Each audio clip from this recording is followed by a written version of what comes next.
Imagine it's a busy shift and you've just been told you're getting a 4-year-old patient that needs to be intubated. Or maybe you're working on the peds floor and your 6-month-old on high flow just took a turn for the worse.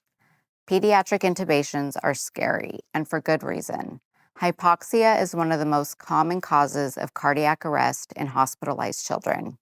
In this video, we'll go over some practical tips to help make your next pediatric intubation go as safely and smoothly as possible.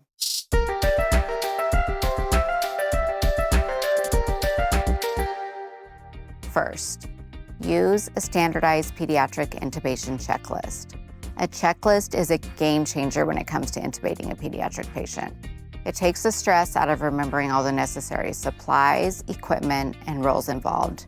It's also great at standardizing practice, keeping everyone on the same page, and making sure no important steps are missed. Second, prepare for effective airway management.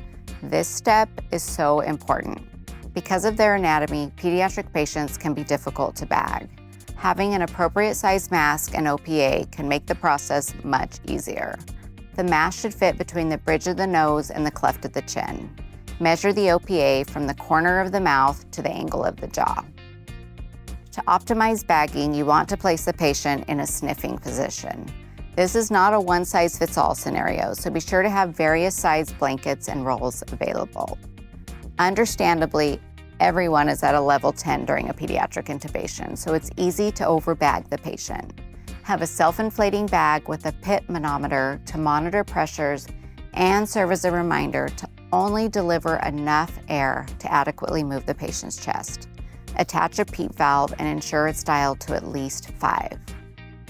Third, tubes, tape, and tummy. Most pediatric patients should have a cuffed ET tube.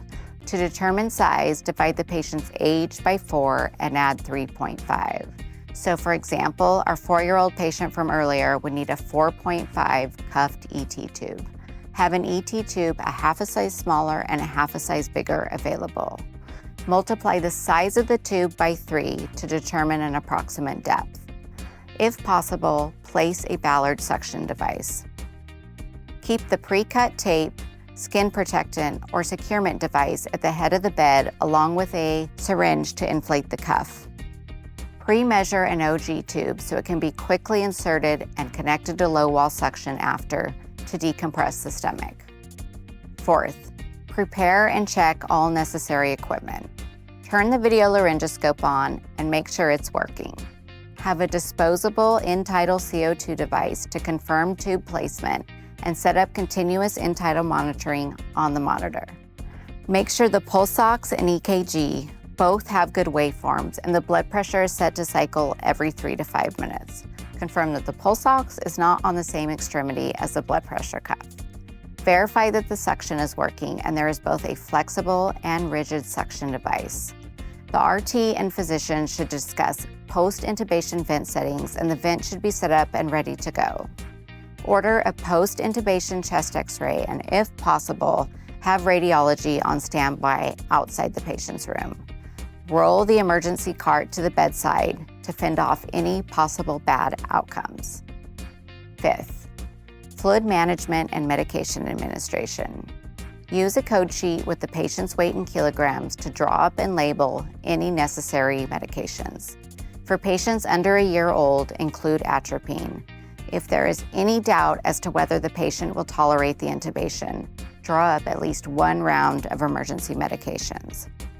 If there is any concern for increased intracranial pressure, draw up lidocaine and give it at least 10 minutes prior to the intubation. Have a push-pull setup to quickly give fluids in case of hypotension. Flush the IV for patency and in a perfect world, start a second IV. Stop any unnecessary infusions and make sure the maintenance fluid is either normal saline or LR. Finally, time out. Take a time out to make sure all necessary supplies and equipment are at the bedside and everybody is clear on their role. Now take a deep breath, knowing you have set the team and the patient up for a safe and successful intubation.